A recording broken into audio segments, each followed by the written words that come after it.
Halika na.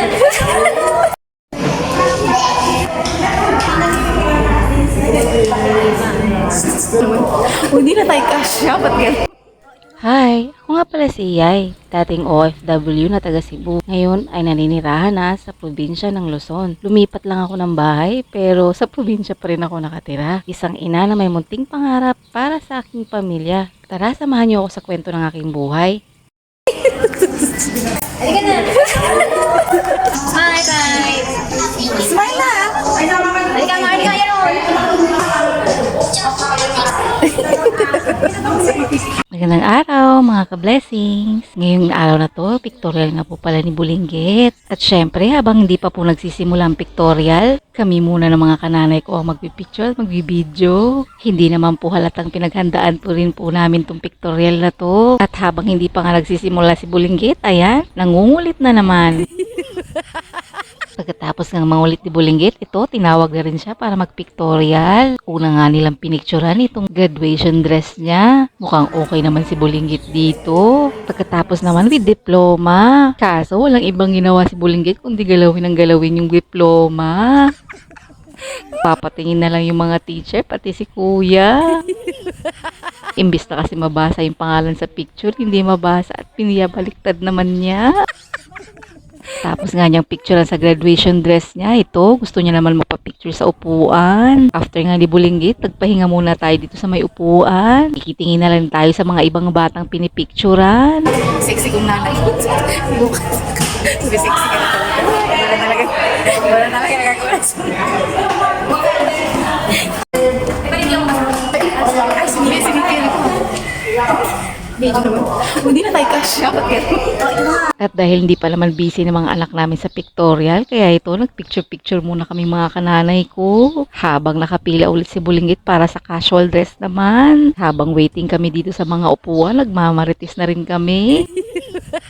At ito na nga, papalapit na rin si Bulinggit sa pipicturean sa casual dress. Tinawag nga muna tong anak ng kananay ko din. Habang may ibang nagpapapicture, ayan, nagpicture rin sila Teacher Jen. At sakto, pagkatapos nila magpicture ni Teacher Jen, tinawag na rin si Bulinggit para sa casual dress. Kaso, pumili naman si Bulinggit na kailangan daw nakaupo siya. No choice naman yung mga photographer, kaya pinagbigyan na lang po muna. Kaysa ayaw magpa-picture, ayaw sumunod nitong Bulinggit na to.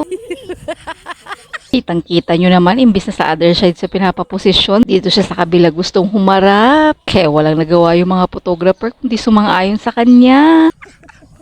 May sarili nga rin siyang pose. After nga ng pictorial ni Bulinggit, nag-decide na rin kaming umuwi at tumaan sa Pares. Habang bumibili ako, kumakain naman si Bulinggit. Pagkatapos nga namin sa Paresan, ayan, umuwi na rin kami at nag-decide na lang mag-tricycle. Kaso, sobrang init ng panahon. Tapos, sa kinabukasan, may pictorial na naman sila. Mga sexy nyo ah.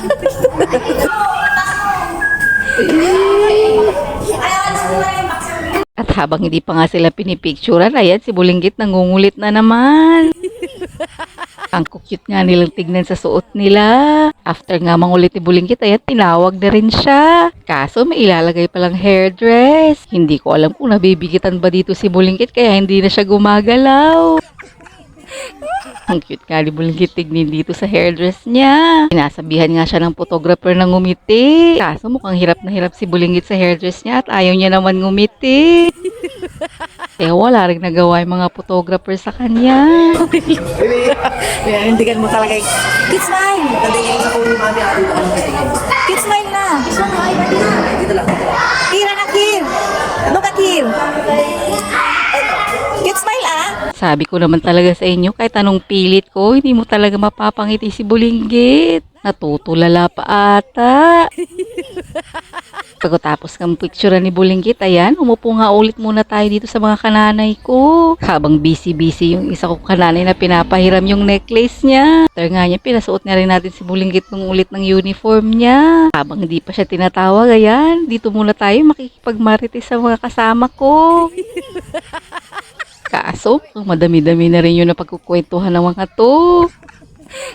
Habang si Cristo lala doon, tinawag ko na rin siya. After ng maritesa namin tong mga kananay ko, ayan, pinagtatawag na rin yung mga bulinggit namin. Classroom pictorial naman po ngayon. Medyo behave pa nga si bulinggit na nakaupo doon sa upuan. Pero wag kayong mag-alala at mangungulit na naman yan. After nga mangulit ni Bulinggit, ayan, tinawag na rin po yung section ni Bulinggit. Buti na lang talaga mabihib na bihib si Bulinggit doon habang pinipicturan. Hindi mahihirapan yung mga photographer na pasururin siya. O siya, yan lang po muna sa araw na to mga ka-blessings. Daghang salamat sa pagtanaw.